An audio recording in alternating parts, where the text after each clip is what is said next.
Hello student. तो अब हम शुरू करने जा रहे हैं एक नया चैप्टर जिसका नाम आ रहा है जी कंसाइनमेंट। एक बहुत ही आसान चैप्टर हमारे पास सिलेबस के अंदर ही आ रहा है। कुछ कॉन्सेप्ट्स यहाँ पे हमारे पास समझने के लिए, और जैसे ही कॉन्सेप्ट्स हमारे क्लियर हो जाएंगे तो क्वेश्चंस आपके बड़ी आसानी से होने शुरू हो जाएंगे। तो सबसे पहले हमने यहाँ पे ये समझना है कि इस चैप्टर का रेलिवेंस क्यों आ रहा है बेटा। तो आपके पास मैं एक पर्टिकुलरली एक ही एग्जांपल से आपको इस पूरे चैप्टर के कॉन्सेप्ट समझाने की कोशिश करूंगा, ठीक है ना। तो हम जितने भी आपके पास कॉन्सेप्ट सीखेंगे उसे तोड़ तोड़ के मैंने आपके पास सिखाऊंगा, वो एक ही एग्जांपल को लेके आपके पास बात करेंगे। मान लेते हैं अपने पास एक मिस्टर सलमान है करके पर्सन। तो there is a mister Salman, ये दिल्ली में अपना बिजनेस कर रहे हैं और इनका जो काम है वो है जी टी बिजनेस।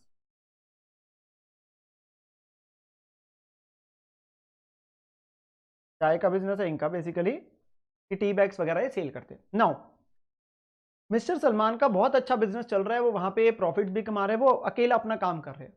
नाउ इनके माइंड में एक चीज आ रही है कि मैंने बिजनेस को बढ़ाना है, मैंने बिजनेस को इंक्रीज करना है। तो उनके सामने आ जाती है प्रॉब्लम कि वो कैसे करे। देखो दिल्ली में तो उनका होल्ड बहुत अच्छा है, वो अच्छी खासी सेल निकाल पा रहे हैं, पर वो चाहते हैं अब कि इंडिया के अलग अलग कोनों में भी बेसिकली वो क्या करे, उनका जो प्रोडक्ट है वो वहां पे भी सेल हो और उनको और प्रॉफिट हो। बिकॉज ऑब्वियसली आपके पास जो ग्रोथ चाहता है हर कोई पर्सन। अब यहाँ पे उनके सामने जो दिख रहे हैं वो डिफरेंट मॉडल्स दिख रहे हैं। तो उनके पास डिफरेंट मॉडल्स जो आ रहे हैं बेटा, वो हम अपने पास यहाँ पे बात करने जा रहे हैं। लेट्स से सबसे पहला मॉडल वो सोच रहे हैं कि ऐसा करता हूँ यार, मैं ना पार्टनरशिप में एंटर कर जाता हूँ। मैं क्या करता हूँ, मान लेते हैं कि वो बेंगलोर के अंदर बिजनेस को बेसिकली और बढ़ाना चाहते हैं। उन्हें लगता है कि एक बेंगलोर में एक ऐसा एरिया है जहां पे आपके पास और ज्यादा सेल हो सकती है, और भी एरियाज हो सकते हैं, ऐसा नहीं है, वो धीरे धीरे करके बढ़ाना चाहते हैं। तो अभी उन्होंने सबसे पहले सोचा चलो बेंगलोर में। तो वहां पे अब वो पार्टनरशिप का अगर मॉडल सोचते हैं तो पार्टनरशिप के अंदर में उन्हें एक और पर्सन को अपने साथ रखना पड़ेगा जो कि पार्टनर होगा। अब उसमें क्या चीज होगी कि वो पर्सन उनके साथ सारे के सारे प्रॉफिट्स के अंदर भी शेयर करेगा, ठीक है ना। तो वहां पर उनके साथ प्रॉफिट शेयर करने की बात आ जाएगी, जिसके लिए वो अभी इंटरेस्टेड नहीं है। वो नहीं चाहते कि वो अपने प्रॉफिट्स को भी शेयर करे, ठीक है। सेकंड हो सकता है उनके सामने मॉडल ब्रांच। ऐसा नहीं है कि ये चीजें अडॉप्ट नहीं करी जाती, हम सिर्फ यहां बात करें कि मिस्टर सलमान का एक पर्सपेक्टिव ही आ रहा है कि वो अपने पास प्रॉफिट्स रखना चाहते हैं और उनके पास एडमिनिस्ट्रेटिवली भी वो चीजों में ऐसा चाहते हैं कि उनको दिक्कत कम से कम आए। सेकंड ऑप्शन है वो अपनी ब्रांच खोलना चाहते हैं। अगर वो ब्रांच खोलने के बारे में सोचते हैं बेटा, ब्रांच खोलने के बारे में सोचते हैं तो वहां की एडमिनिस्ट्रेटिव प्रॉब्लम बहुत ज्यादा आ जाती है। आपके पास ब्रांच ओपन है, उसकी रेंट वगैरह, उसकी बहुत सारी चीजें आपके पास आ जाती है, तो उनकी इन्वॉल्वमेंट बहुत ज्यादा वहां पे हो जाएगी। तो there are lot of administrative problems which are associated with the branch. Obviously हम जब अकाउंटिंग अपने पास सीखते हैं तो ब्रांच अकाउंटिंग भी आपके पास करके टॉपिक करा जाता है, बट यहां पे उसके एडमिनिस्ट्रेटिव प्रॉब्लम्स की वजह से he is not that interested enough. And जो थर्ड ऑप्शन आता है वो ये आता है, जो हम इस चैप्टर के अंदर बात करने जा रहे हैं, कि वो एक अपना एजेंट अपॉइंट कर लेंगे। और यहां पे हमारा मॉडल आ जाएगा समथिंग अबाउट दी कंसाइनमेंट का। ये क्या चीज हो गई, ये चीज हो गई कि उन्होंने वहां पर एक पर्सन को ढूंढा, ठीक है जी। मान लेते हैं उस पर्सन का नाम है मिस्टर विराट। क्या नाम है? मिस्टर विराट। तो बेंगलोर में उन्होंने पर्सन ढूंढा मिस्टर विराट, उसे वहां की मार्केट के बारे में अच्छा खासा पता है, ठीक है ना। और अब सलमान क्या करेगा, मिस्टर विराट को यहां से गुड्स को भेजेगा और कहेगा तुम आगे लोगों को सेल करो और उसके बदले तुम क्या रखोगे, तुम्हें मैं कमीशन दे दूंगा। तो सलमान ने एक अपना एजेंट अपॉइंट कर लिया, कहां पे? अपने पास बेंगलोर में, ताकि वो बिजनेस को ग्रो करने की बात कर सके। तो मैं अभी आपके पास ये समझाने जा रहा हूं चैप्टर का मेन रेलिवेंस क्या है। देखो बिजनेस हमने ग्रो करने अलग पार्ट्स में भी, मिस्टर सलमान का दिल्ली में बिजनेस बेटा अच्छा खासा चल रहा है, उसमें कोई प्रॉब्लम की बात नहीं है। अब वो बेंगलोर के अंदर बिजनेस शुरू करने की बात करें, जहां पर वो क्या करेंगे, उसका एक एजेंट अपॉइंट किया वहां पे और एक कंसाइनमेंट मॉडल को फॉलो करने जा रहे हैं।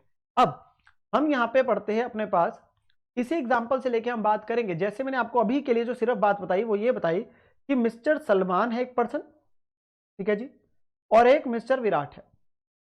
मिस्टर सलमान जो है हमारे पास, वो आपके पास यहां पे कहलाया जाता है कंसाइनर। क्या बोला जाता है बेटा? कंसाइनर। कंसाइनर वो है जो गुड्स का ओनर है, जो मालिक है, जो गुड्स का ओनर है, जो मालिक है। तो वो कंसाइनर कहलाया जाता है, जिसे हम एक और नाम बोलते हैं, दैट इज द प्रिंसिपल। उसे हम क्या बोलते हैं साथ में? प्रिंसिपल है ये। और उसका एक एजेंसी का बेसिकली एक कॉन्ट्रैक्ट हो गया किसके साथ?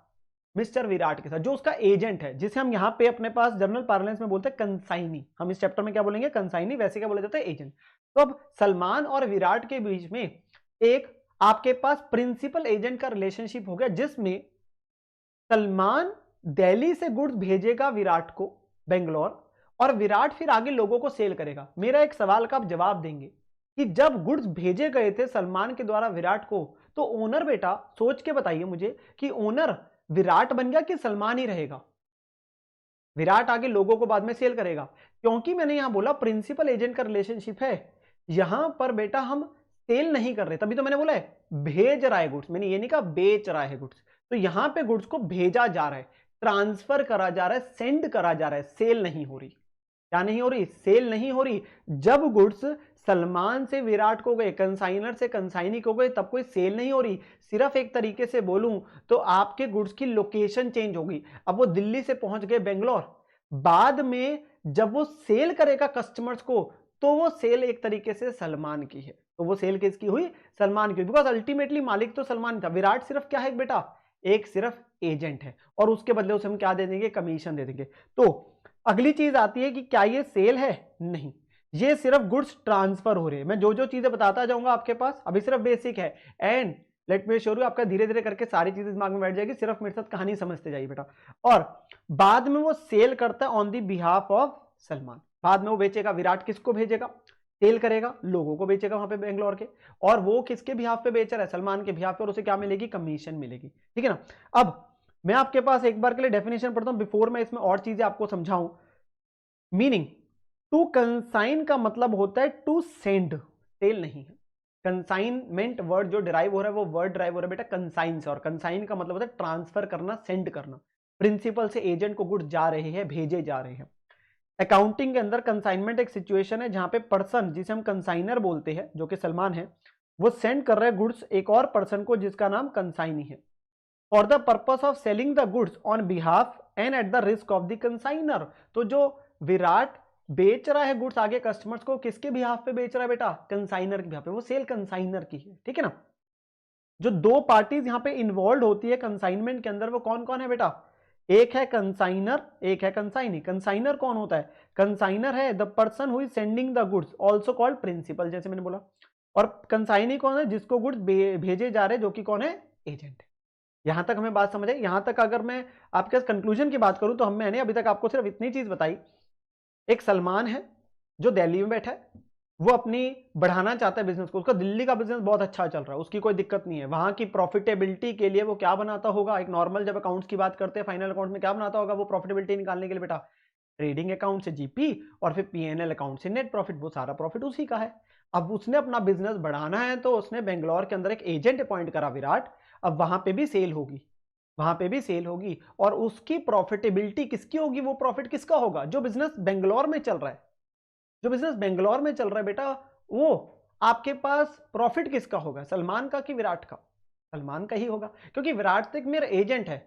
विराट को सिर्फ क्या मिलेगी उस काम को करने के लिए? अपनी कमीशन मिल जाएगी। विराट को सिर्फ क्या मिल जाएगी? कमीशन मिल जाएगी। हमने एक एजेंट अपॉइंट कर लिया। ठीक है ना?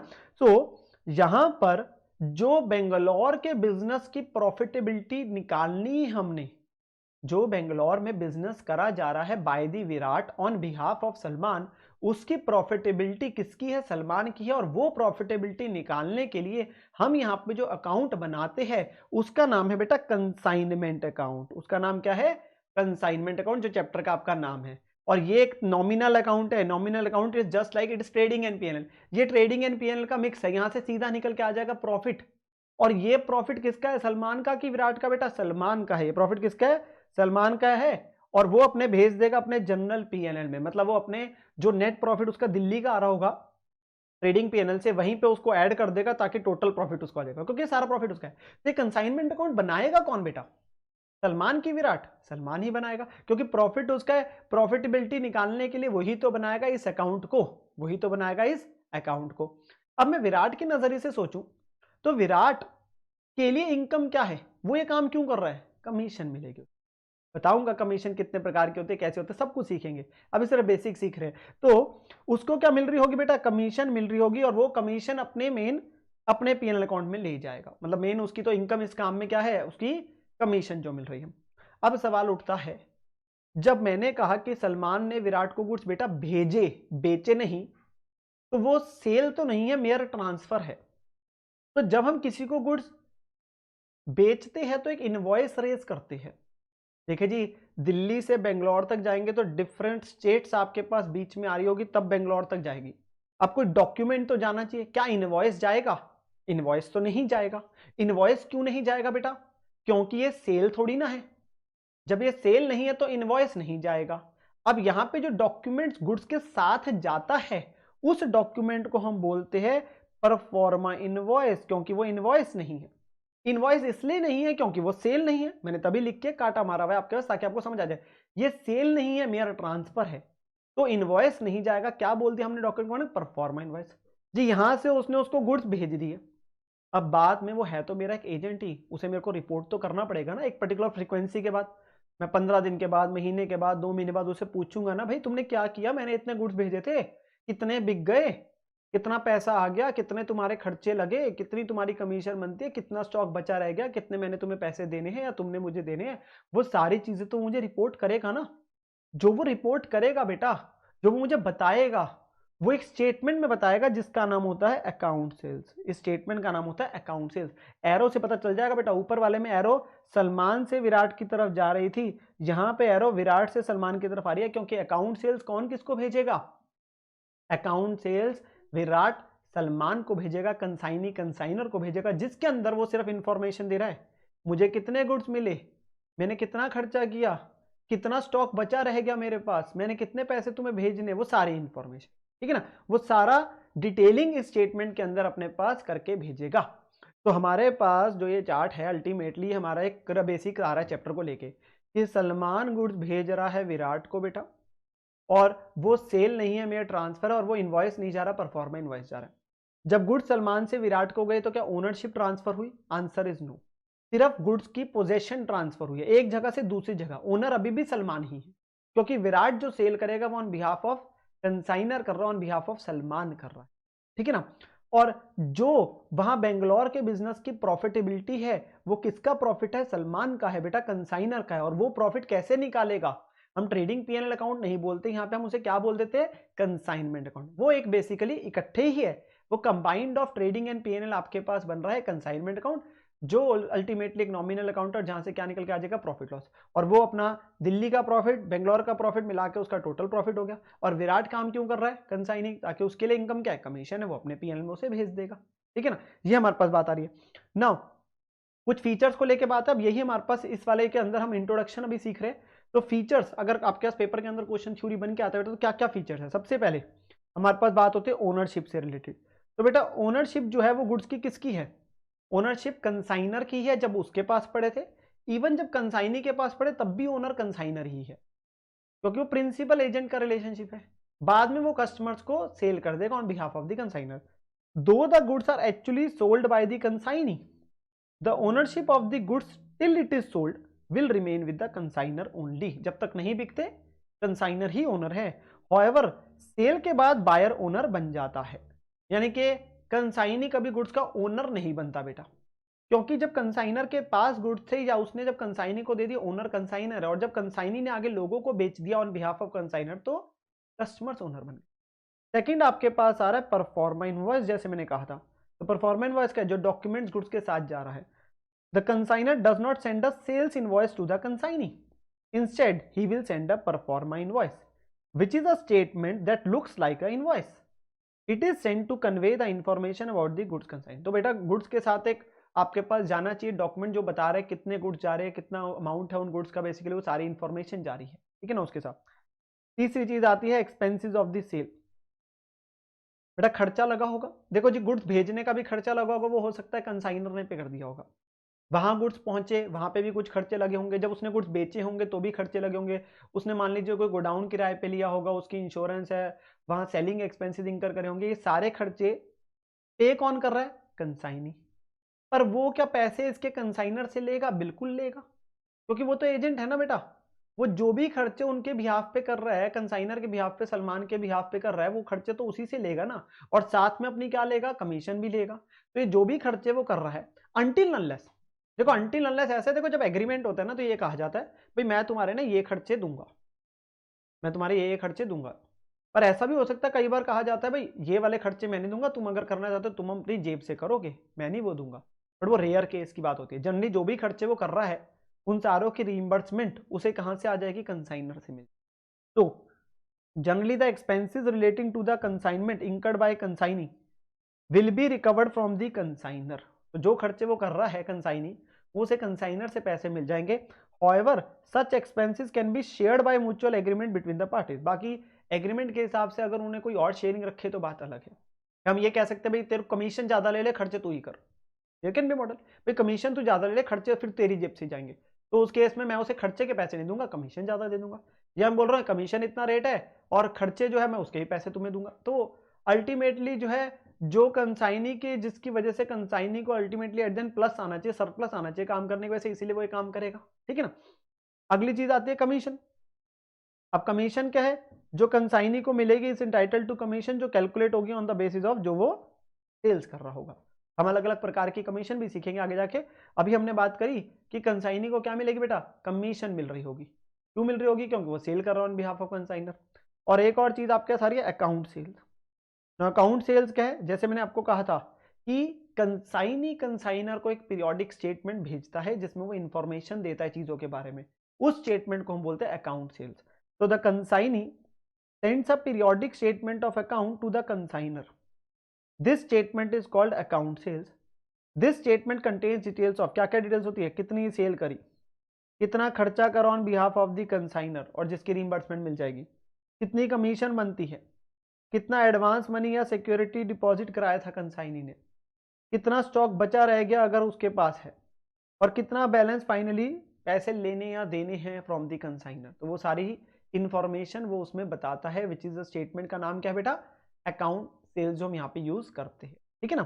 तो हमारे फीचर्स के अंदर क्या क्या है, ओनरशिप की बात करी, परफॉर्मा इनवॉइस है, खर्चे है सेल्स के, कमीशन और अकाउंट सेल्स है। नो, जो अगला एक स्मॉल एक थ्योरेटिकल चीज बनती है before we start with the practical stuff, फिर हम अपने पास एंट्रीज वगैरह और बाकी सारी चीजें सीखेंगे अकाउंटिंग। एक छोटा सा आपका सारा है, a popular theory question which can come in the exam also, that is the difference between the consignment and sale बेटा। तो मैं कंसाइनमेंट और सेल के बीच में हम डिफरेंस सीखने जा रहे हैं। तो सबसे पहला है पार्टीज। तो बेटा कंसाइनमेंट में पार्टीज का नाम क्या पता है आपको, कंसाइनर एंड कंसाइनी। और नॉर्मल जब सेल करी जाती है तो वो कौन कौन होता है, एक सेलर होता है और एक बायर होता है। ओनरशिप ऑफ द गुड्स, जब कंसाइनर ने कंसाइनी को गुड्स भेजे तो क्या ओनर चेंज हुआ, आंसर इज नो, ओनर अभी भी कंसाइनर ही होता है। ठीक है ना। Ownership remains with the consignor till the goods are sold, there is no transfer of ownership to the consignee, सिर्फ गुड्स जहां से वहां तक जा रहे हैं। ठीक है। ओनरशिप ऑब्वियसली सेल के अंदर तो इमीडिएटली ट्रांसफर हो जाती है, जैसी सेल होगी तो बायर ओनर बन जाता है। ठीक है। रिस्क, अगेन रिस्क किसका है बेटा, यहाँ पे कंसाइनर का है। अब जब गुड्स कंसाइनी के पास पड़े तो रिस्क किसका ही है उन गुड्स का, ओनर कौन है बेटा, मैंने कहा कंसाइनर है, तो गुड्स का रिस्क भी किसका हो गया, कंसाइनर का हो गया। तो रिस्क ऑफ लॉस या damage of the goods lies with the consignor only. यहाँ पे रिस्क ऑफ लॉस और damage of the goods lies with the buyer. जब गुड्स एक बार बिक गए तो ऑब्वियसली अब बायर की जिम्मेवारी है। यहाँ पे जब कंसाइनी के पास पड़े, कंसाइनी सिर्फ उसके बिहाफ पे गुड्स को रख रहा है अपने पास और बेचेगा लोगों को, पर अगर गुड्स को कुछ हो जाता है वो नुकसान किसका ही बेटा, कंसाइनर का ही तो है, क्योंकि वही तो मालिक है उन गुड्स का। रिटर्न ऑफ गुड्स, कंसाइनी वापस कर सकता है अनसोल्ड गुड्स। बेसिकली वो गुड्स तो कंसाइनर के ही थे ना, मैंने उसे 10 लाख के गुड्स भेजे, उसने उसमें से 6 लाख के मान लीजिए सेल कर दिए, 4 लाख के बच गए, तो उसने वो बाकी वापस कर दिए मुझे, कोई दिक्कत की बात नहीं, वो इजीली वापस कर, ओनर तो मैं ही था ना गुड्स का, तो उसने वापस भेज दिए। जबकि नॉर्मल केस में बायर जो होता है वो वापस नहीं कर पाता, क्योंकि मैंने एक बार बेच दिए, अनटिल अनलेस की मेरी रिटर्न की पॉलिसी और गुड्स में कोई प्रॉब्लम है तो मैं अपने पास क्यों एक्सेप्ट करूं। बाकी अलग अलग सेल की कंडीशंस हो सकते हैं, तो जनरली हम बोल रहे थे, वर्ड जनरली लिखा है कि बायर वापस नहीं कर सकता। बायर एक बार मैंने अगर सेल कर दिया, आप किसी दुकान से कुछ गुड्स लेके आते हैं, आप कभी खरीदते हैं, तो ना अगले दिन जाके आप अपनी मर्जी से जब मर्जी वापस कर देंगे नो, अनटिल अनलेस कि आपका कोई जो उसने कहा था गुड्स की वो जिस प्रकार के थे वो नहीं निकले, खराब निकले आपके पास, या पॉलिसीज होती होंगी भाई 5 दिन के अंदर वापस कर सकते हो या जो भी है, तो उस केस में आप कर सकते हो, अदरवाइज आप वापस नहीं कर सकते। ठीक है ना। रिलेशनशिप बिटवीन द पार्टीज, क्या रिलेशन है यहाँ पे, प्रिंसिपल एजेंट का रिलेशनशिप है, कंसाइनर प्रिंसिपल है और कंसाइनी उसका मात्र एक एजेंट है। यहाँ पे क्रेडिटर डेटर का रिलेशनशिप है, सेलर जो है क्रेडिटर है बायर की बुक्स में और जो बायर है वो डेटर है सेलर की बुक्स में, तो एक क्रेडिटर डेटर का रिलेशनशिप आ रहा है। ठीक है ना। एक ने सेल करी वो उसको डेटर बनाया, दूसरे ने गुड्स खरीदे तो वो उसके लिए क्रेडिटर हो गया। एक्सपेंसेस, एक्सपेंसेस जो कंसाइनी करेगा टू रिसीव द गुड्स और उनको सही सलामत रखने के लिए वो कंसाइनर बॉन्ड करता है, अनलेस कोई और एग्रीमेंट हो, जैसे मैंने पहले ही बताया था।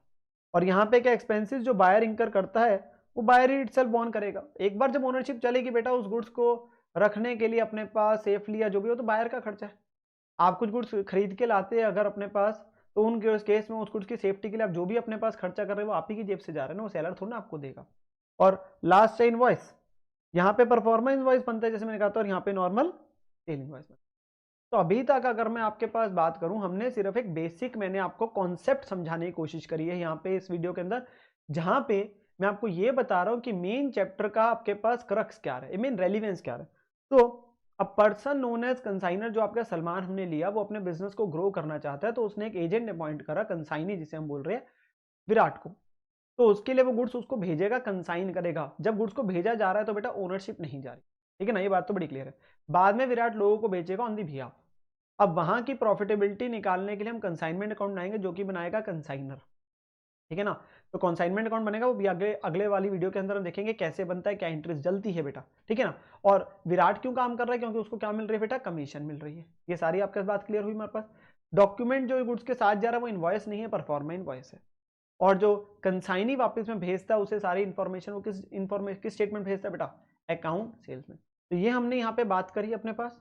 अब हम चलते हैं अपने पास आगे, जहां पे हम अकाउंटिंग एंट्री सीखने जा रहे हैं in the books of the consignor.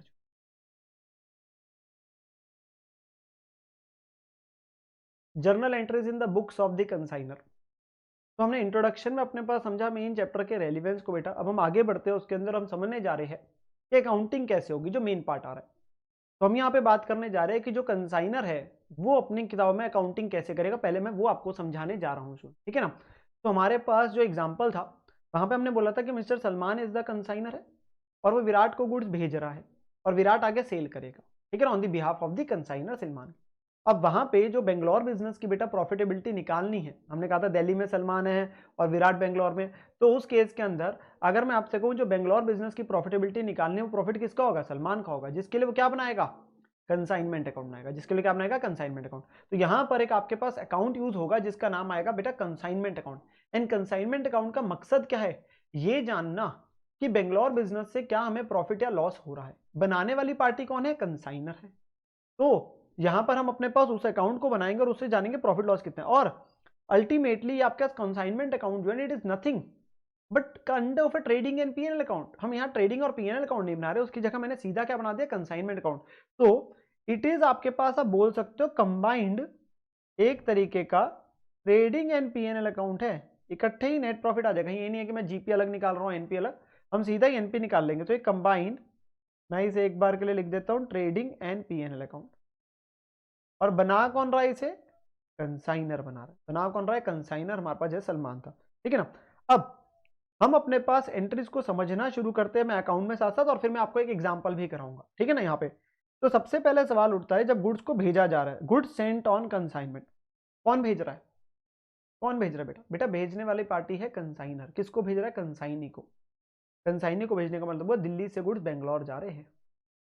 अब मान लीजिए दिल्ली में सलमान ने गुड्स खरीदे 25 लाख के, उसमें से उसने 10 लाख के गुड्स भेज दिए विराट को, बेसिकली कंसाइनी को। तो जब वो गुड्स भेजे बेटा, तो दिल्ली का स्टॉक तो कम हो गया, ये बात तो सही है। अब मैं बेंगलोर की प्रॉफिटेबिलिटी निकालने के लिए अगर बात करूं, तो ये तो बेंगलोर की शॉप के लिए तो परचेजेस हो गई ना। बात समझने की कोशिश करें, हम सिर्फ बेंगलोर की प्रॉफिटेबिलिटी जानना चाहते हैं, बेंगलोर की जो दुकान हमने वहां पे खोली है, जो विराट मैनेज कर रहा है, वो हम जानना चाहते हैं। तो उसके लिए तो ये एक तरीके से परचेजेस हो गई उस शॉप के लिए, जब यहां से गुड्स भेजे गए हैं। तो हमारी एंट्री क्या बनती है, हमारी एंट्री बन जाती है consignment account debit to good sent on consignment. तो जब गुड्स को भेजा गया तो कंसाइनमेंट अकाउंट को ना बेटा डेबिट कर दिया। It is like trading account में आप परचेजेस लिखते हैं, बिल्कुल वैसे ही हो गया, क्योंकि बेंगलोर के बिजनेस के लिए परचेज है बेटा। अगर आप इस तरीके से समझेंगे ना तो कभी आपको दिक्कत ही नहीं आएगी। जितने गुड्स कंसाइनर ने कंसाइनी को भेजे, वो उस कंसाइनी वाली जगह की हम अगर प्रॉफिटेबिलिटी निकालना चाहते हैं उस बेंगलोर बिजनेस, वहां के लिए तो परचेजेस है ना। तो हम इसे क्या बोलते थे, जो गुड्स परचेजेस की वजह क्या यूज करते हैं, गुड्स सेंट ऑन कंसाइनमेंट। जितनी वैल्यू के गुड्स यहां से वहां गए, और गुड्स सेंट से सेल मत समझ लेना, क्योंकि यहाँ पे आप मैं बोलोगे सर आपने गुड सेंट बोला, गुड सेंट तो बेटा सेल हो रही है। बेटा वो तो दिल्ली से बेंगलोर गए गुड्स, दिल्ली का स्टॉक कम हो जाएगा वहां से, पर बेंगलोर के लिए तो परचेज है ना, तो हम बेंगलोर की अगर मैं प्रॉफिटेबिलिटी निकालने के लिए जो कंसाइनमेंट अकाउंट बना रहा हूँ वहां पे तो इसे क्या कर दूंगा, परचेजेस दिखाऊंगा, और मैं इसको क्या बोल रहा हूँ, to goods sent on consignment. तो क्या बात समझ आई वाली। तो हमारे पास इसी तरीके से इस अकाउंट के अंदर क्या लिखा आ जाएगा, मैं साथ के साथ अकाउंट में भी टिक कराता रहूंगा, to goods sent on consignment, एक तरीके से जब परचेज बोलते हैं। पर क्या ऐसा भी हो सकता है कि कुछ गुड्स वो वापस कर दे, मैं जनरल बात कर रहा हूँ, साथ के साथ ही हम बात कर लेते हैं उसको। यस, हमने उसे भेजे 10 लाख के, उसमें से उसने 2-3 लाख के वापस कर दिए लास्ट में, या वो स्टॉक आपका ठीक नहीं निकला तो उसने वापस भेज दिया, तो एंट्री उल्टी हो जाएगी, जस्ट लाइक परचेज रिटर्न होता है। तो आप चाहे माइनस कर दीजिए और मैं ये एंट्री नंबर 9 सीधा यहाँ पे टिक हो जाएगी, goods receive back from the consignee, जो वापस आए। तो साथ के साथ ही आपके पास हो गया that is good sent on consignment to consignment account, और यहाँ पे आ गया by good sent on consignment return जो करे, या आप माइनस करके दिखा दीजिए, जैसे टू परचेज में से परचेज रिटर्न माइनस करते वैसे ही आप इसको वैसे दिखा दीजिए, चाहे मैंने अपने पास अलग अलग कर दिया। क्या ये बात समझ आ गई हमारे पास? यस। अब अगली बात आती है अगली चीज आती है, जो खर्चा आपके पास करा कंसाइनर ने, expenses incurred by the consignor और गुड्स सेंट ऑन कंसाइनमेंट, जो गुड्स भेजे उसने, तो यहां पे जो भेजने में खर्चा लगा, क्या खर्चा हो सकता है बेटा, गुड्स को पैक कराया होगा, ट्रक के अंदर लोड कराया होगा, अगर ट्रक में भेज रहे, रेलवे वगैरह भेज रहे तो भी आपके पास लोडिंग का खर्चा है। देन हमारे पास जो भेजने का खर्चा हुआ, पैकिंग हो गया, आपके पास अनलोडिंग लोडिंग वगैरह का खर्चा हो गया, रास्ते की ट्रांसपोर्टेशन का खर्चा अगर कंसाइनर भी पे कर रहा है तो वो सारे खर्चे हो गए। तो ट्रांसपोर्टेशन, इंश्योरेंस, आपके पास ये पैकिंग का खर्चा, अनलोडिंग का खर्चा, ये सारे खर्चे, ये खर्चा कौन पे कर रहा है, अभी हमने बात करी जो कंसाइनर पे कर रहा है। अब बेटा जब खर्चा पे होता है तो आप नॉर्मल एंट्री क्या सीखते हैं मुझे बताएंगे? सर हमने तो स्टार्टिंग से सीखा था, मान लीजिए आपने कोई खर्चा पे किया सैलरी, तो आप एंट्री डालते थे सैलरी टू कैश, और फिर ना साल के अंत में आप उसे ट्रांसफर कर देते थे पीएनएल अकाउंट टू सैलरी। या अगर हम बोलते थे ना कोई डायरेक्ट एक्सपेंस है तो आप बोलते थे जैसे फ्रेट इनवर्ड है जी, तो आप बोलते थे फ्रेट इनवर्ड टू कैश, पर उसे ट्रेडिंग अकाउंट में ट्रांसफर करते हो, trading account to freight inward, वो भी समझाऊंगा ऐसा क्यों होता है, ठीक है। हमारे पास खर्चा पे हुआ, अगर मैं उन दोनों एंट्रीज को कंबाइन कर दो, मान लो आपने एंट्री डाली पहले एक्सपेंस टू कैश और फिर एंट्री डाली बेटा पीएनएल अकाउंट टू एक्सपेंस, तो मैं अगर उसे कंबाइन कर दूं तो एक ही इकट्ठी बना दूं अगर, तो क्या एंट्री बनेगी, पीएनएल अकाउंट टू कैश, यही बनेगी ना। सेम तरीके से यहाँ पे है, मैं ना दो एंट्रीज नहीं डाल रहा, मैं पहले डाल लूं एक्सपेंस टू कैश और फिर मैं डाल लूं कंसाइनमेंट अकाउंट टू एक्सपेंस, मैंने सीधा ही कर दिया, और वो सीधा ही एंट्री क्या बना दी मैंने, consignment account to cash and bank. Consignment account क्या है, जहां से प्रॉफिट लॉस निकलेगा, खर्चा है, तो खर्चे को कंसाइनमेंट अकाउंट में अभी डेबिट करेंगे, और पैसा जेब से जा रहा है किसकी, कंसाइनर की, और बना भी कौन रहा है, कंसाइनर बना रहा है, तो टू कैश एंड बैंक हो गया, सिंपल टू से। तो यहां पर हमारे पास जो नीचे अकाउंट है वहां पे भी क्या लिखा आ गया, टू बैंक अकाउंट या टू कैश अकाउंट, एक्सपेंसेस जो कंसाइनर ने पे करे, जो एक्सपेंसेस कंसाइनर ने पे करे सीधा ही टू बैंक आ गया बेटा। ये जैसे मैंने आपको समझाया ये कंबाइन हो गया, आप दो एंट्रीज भी डाल सकते हैं पर हमने इकट्ठे कर दिया। आप दो एंट्रीज क्या डालेंगे, पहले एक्सपेंसेस टू कैश या बैंक, और फिर डालेंगे कंसाइनमेंट अकाउंट टू एक्सपेंसेस, मैंने इकट्ठे कर दिया कंसाइनमेंट अकाउंट टू बैंक, ठीक है ना। देन अगली बढ़ते हैं आगे, advance which is given by consignee by way of cash, cheque, bill of exchange. तो जी कोई एडवांस भेजा कंसाइनी, अब मैं जी उसे भेज रहा हूँ 10 लाख रुपए के, उसके पास पड़े रहेंगे, वो तो जब बेचेगा नहीं जब तक, तब तक तो मुझे पैसा देगा नहीं भाई, कल को कुछ प्रॉब्लम भी तो हो सकती है, वही लेके भाग जाएगा उसको। हम ऐसा करते हैं, हम उसमें क्या कर लेते कई बार, हम बोलते थे यार ऐसा करो आप ना कुछ एडवांस मुझे भेज दो, जो एक तरीके का आपकी तरफ से मेरे पास सिक्योरिटी का पैसा आ गया, कल को फिर आपको जो पैसा सेल के समय भेजना होगा वो कम भेज देना, क्योंकि आपने मुझे एडवांस दे दिया, क्योंकि देखो जी मेरे लाखों के गुड्स जो है आपके कस्टडी में पड़े हैं, तो इसलिए आप मुझे कुछ एडवांस तो दे दीजिए, 30-40-50% जो भी बनता है, तो मुझे एक लमसम वैल्यू मैंने उससे लेके रख ली, तो जब मुझे उससे पैसा आएगा तो ये क्या मेरा अभी रेवेन्यू है, नहीं, मेरा रेवेन्यू जो होगा वो तो सेल होगी जो वो आगे बेचेगा, ये तो उसने मुझे जस्ट एक एडवांस भेजा ताकि कल को जो उसे मुझे टोटल पैसा भेजना होगा उसमें से इतना कट जाएगा पैसा।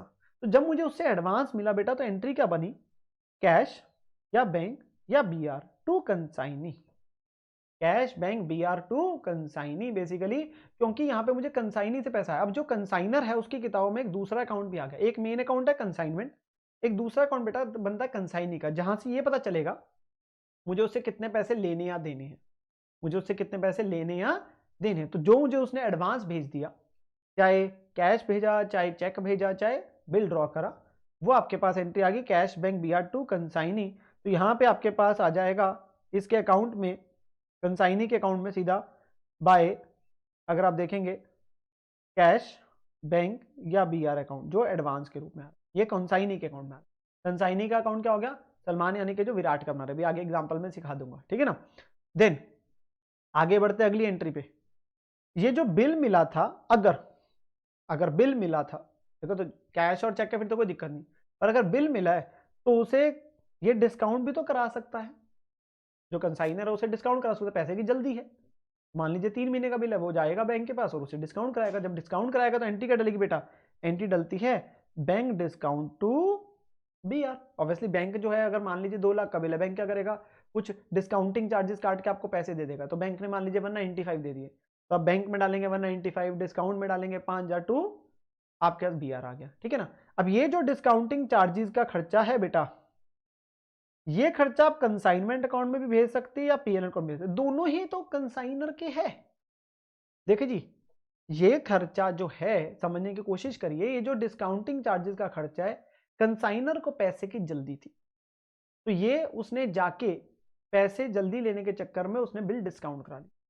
अब चाहे वो अपना जो मेन ट्रेडिंग पीएनएल दिल्ली का बना रहा था, वो वहां पे खर्चा डाल दे, प्रॉफिट कम हो जाएगा, या वो जो ये बेंगलोर के लिए कंसाइनमेंट अकाउंट बना रहा है, वहां पे खर्चा डाल दीजिए, जो ये डिस्काउंटिंग चार्जेस का एक्सपेंस है। तो यही तो चीज लिखी है कि डिस्काउंटिंग चार्जेस जो है, चाहे वो अपने पास कंसाइनमेंट डाल दिया पेन में, हम आगे कभी क्वेश्चन आता भी ना तो हम क्या करते हैं, एक अप्रोच से कर देते हैं और दूसरी बता देते हैं कि कर सकते हो। तो आप चाहे उसे कंसाइनमेंट अकाउंट में खर्चे के रूप में डाल दीजिए, चाहे वो सीधा पेन में, अल्टीमेटली तो बेटा खर्चा है और उससे कंसाइनर का प्रॉफिट कम होना है। हम इसे क्यों बोलते हैं पीएनएल में डालने के, और स्पेसिफिकली कंसाइनमेंट में क्यों नहीं बोलते, क्योंकि खर्चा ना बेंगलोर के बिजनेस के लिए नहीं है, क्योंकि कंसाइनर को पैसे की जल्दी थी, तो हम इसलिए बोल रहे हैं उसका जो मेन दिल्ली वाला पीएनएल बन रहा है वहां पे डाल दीजिए, या तो या बेंगलोर वाले में, दोनों प्रॉफिट उसके है। मान लीजिए एक का प्रॉफिट 50,000 है, एक का प्रॉफिट 30,000 है, टोटल में आगे तो 80,000 प्रॉफिट है। अब अगर खर्चा है 2,000 का है, तो 2,000 माइनस होकर प्रॉफिट तो 70-80 आना है ना। अब चाहे आप 50 में से 2 माइनस कर दो या 30 में से 2 माइनस कर दो, अल्टीमेटली जो मिला के करा जाएगा वो तो 70-80 बनेगा ना। तो इसीलिए हमने क्या बोला, आपके लिए दोनों लिख दिया, चाहे कंसाइनमेंट अकाउंट में चाहे पीएनएल अकाउंट, तो कहीं भी भेज सकते, ठीक है। अगली चीजें आती है हमारे पास, अब अगली एंट्री जो कंसाइनी से रिलेटेड आनी शुरू हो रही है, expenses which are incurred by the consignee on behalf of consignor, example unloading, advertisement वगैरह।